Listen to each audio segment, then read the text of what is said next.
Soluciona el problema práctico 2.13 del libro de Fundamentos de Circuitos Eléctricos, cuarta edición, capítulo 2, Leyes Básicas, de los autores Charles Alexander y Matthew Sadiku. La instrucción de este problema práctico 2.13 nos dice lo siguiente. Para el circuito mostrado en la figura 2.45, encuentra A, el voltaje 1 y el voltaje 2. Inciso B, la potencia disipada por las resistencias de 3 kΩ y de 20 kΩ. Y el inciso C nos pide la potencia suministrada por la fuente de corriente. Este es el circuito que estaremos trabajando. En el paso 1 haremos o le asignaremos nombre a las resistencias.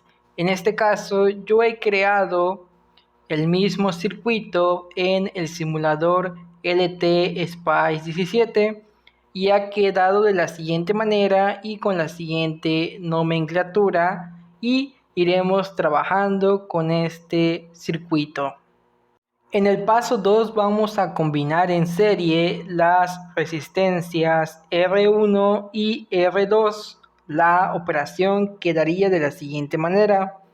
La combinación de la resistencia 1,2 es igual a 3 kΩ más 1 kΩ.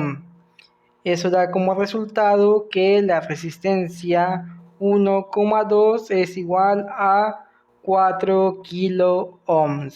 Con este dato debemos crear una nueva configuración. Después de haber combinado las resistencias R1 y R2, obtenemos esta nueva configuración del circuito. Ahora pasamos al paso 3, que consiste en combinar en paralelo las resistencias R1,2 con R3 y R4. El procedimiento quedaría de la siguiente manera. 1 sobre la resistencia 1,2,3,4 va a ser igual a 1 sobre 4 kΩ más 1 sobre 5 kΩ más 1 sobre 20 kΩ. Ahora lo que hacemos es sumar las fracciones. Comenzamos sumando estas dos fracciones y obtenemos lo siguiente.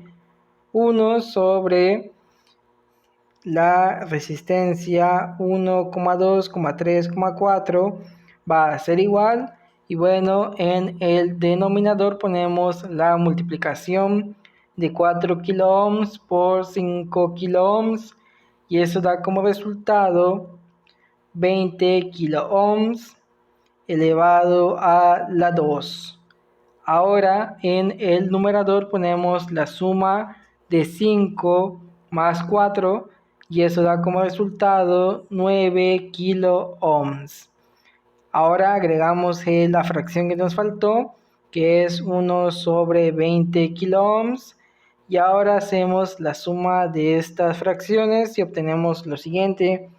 1 sobre la resistencia 1,2,3,4 va a ser igual, y bueno, en el denominador ponemos la multiplicación de 20 kΩ elevado a la 2 por 20 kΩ.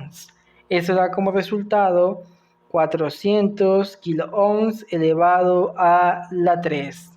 Ahora en el numerador ponemos la suma de 9 por 20, da como resultado 180 kΩ elevado a la 2 más 20 kΩ elevado a la 2. Y eso da como resultado 200 kΩ elevado a la 2.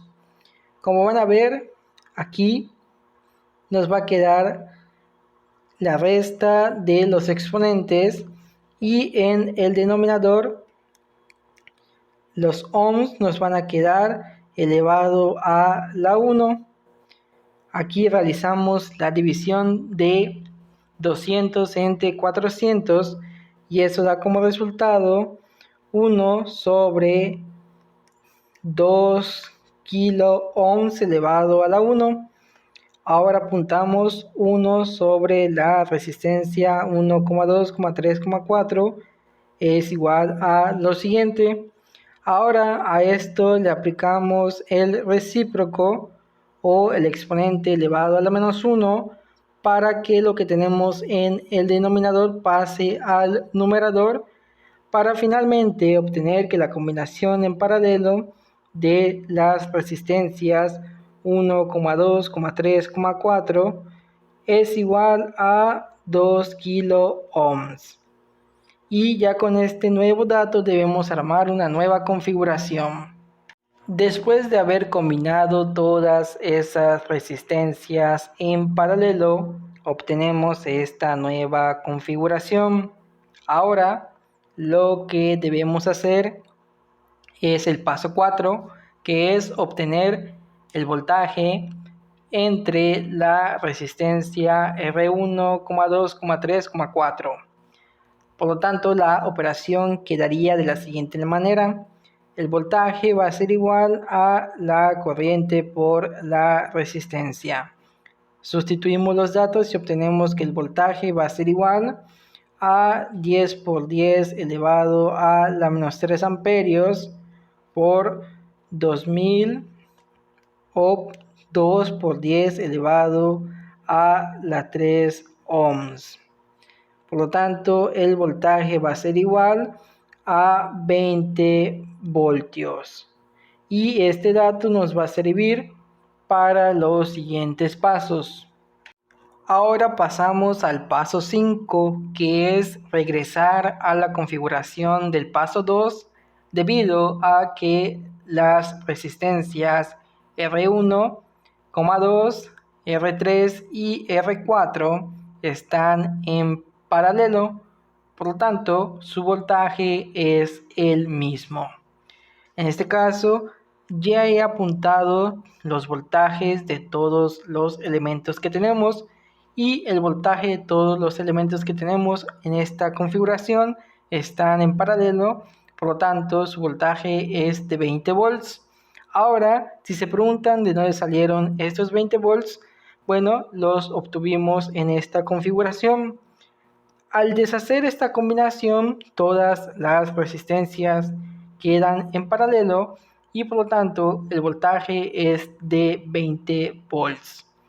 Teniendo en cuenta este dato, podremos obtener varias respuestas a este problema. Comencemos con esta resistencia.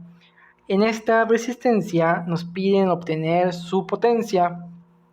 Ahora recordamos que la fórmula de la potencia es igual a la multiplicación del voltaje por la corriente. De esta fórmula tenemos el voltaje, más sin embargo no tenemos la corriente. Ahora recordamos la fórmula de la corriente, donde la corriente es igual al voltaje entre la resistencia. Tenemos ambos datos, por lo tanto podemos sacarlo. Sustituimos los datos y obtenemos que la corriente va a ser igual a 20 volts entre 20 kilo ohms. Resolvemos esa operación para obtener que la corriente es de 0,001 amperios. Ahora lo sustituimos en la fórmula de la potencia, donde la potencia va a ser igual a la multiplicación de 20 voltios por 0,001 amperios. Efectuamos la multiplicación y obtenemos que la potencia va a ser igual a 0,02 watts. Ahora, sin embargo, en el libro nos van a dar de esto de manera diferente. Nos los van a dar multiplicando esto por 10 elevado a la 3 para obtener que la potencia va a ser igual a 20 milivolts. watts. Y esta es otra respuesta de este ejercicio. Cabe mencionar que también otra respuesta sería el voltaje 2, que es igual a 20 volts. Ahora, en esta misma configuración también podremos encontrar la potencia que suministra esta fuente de corriente. Recordamos que la fórmula de la potencia es igual al voltaje por la corriente. Tenemos ambos datos y solo tenemos que sustituir para obtener que la potencia va a ser igual a 20 volts por 10 elevado a la menos 3 amperios. Utilizamos la calculadora para resolver esta operación para finalmente obtener que la potencia es de 0.2 watts. Sin embargo, también el libro nos la dará de diferente manera, donde multiplica esto por 10 elevado a la 3 para finalmente obtener que la potencia que suministra la fuente de corriente es de 200 miliwatts. Y esta es otra respuesta. Ya hemos encontrado todas las respuestas disponibles en esta configuración. Ahora debemos preparar otro dato para regresar a otra configuración y encontrar las respuestas finales. En este caso nos centraremos en esta resistencia. En esta resistencia lo que debemos hacer es encontrar la corriente, debido a que cuando deshagamos esta combinación, las resistencias que se van a dividir van a tener la misma corriente debido a que es la definición de resistencias en serie. Entonces encontremos la corriente. La corriente va a ser igual a 20 volts entre 4 kilo ohms. Efectuamos esa operación para obtener que la respuesta es de que la corriente es de 0.005 amperios. Entonces ahora pasamos al paso 6. Para finalizar, hagamos el paso 6, que consiste en regresar a la configuración del paso 1, que es la configuración inicial, debido a que las resistencias R1 y R2 están en serie, por lo tanto comparten la misma corriente. En este caso vamos a encontrar las dos últimas respuestas, que son el voltaje de la resistencia 1 o la de 3K ohmios y su potencia. Recordamos la fórmula del voltaje, donde el voltaje es igual a la multiplicación de 3K de la resistencia por la corriente. El voltaje va a ser igual a 15 volts. Ahora calculemos la potencia. La potencia va a ser igual a la multiplicación del voltaje por la corriente. Entonces la potencia nos va a dar que es igual a 0.075 watts. Mas sin embargo, en el libro nos la dan expresada de otra manera, que consiste en multiplicar esta cantidad por 10 elevado a la 3 para finalmente obtener que la potencia va a ser igual a 75 miliwatts. Y esta es la última respuesta. Ahora comparemos todas las respuestas que encontramos con las que nos proporciona la instrucción que he colocado en esta parte. Primeramente, la del inciso A. La del inciso A era el voltaje de esta resistencia. Vemos que es de 15 volts, por lo tanto lo encontramos. También nos piden el voltaje de esta resistencia, que es el voltaje B2, que también lo encontramos ya que es de 20 volts. Ahora pasemos al inciso B. En el inciso B nos piden la potencia disipada por la resistencia de 3000 ohmios. Encontramos que es de 75 miliwatts, que es lo que nos dan acá, por lo tanto está correcto. Y también nos piden la potencia disipada por la resistencia de 20K. Por lo tanto, vemos que también lo encontramos. Y finalmente en el inciso C nos piden la potencia disipada por la fuente de corriente, que como vemos es de 200 miliwatts y por lo tanto también lo encontramos. Y de esta manera terminamos este problema práctico 2.13.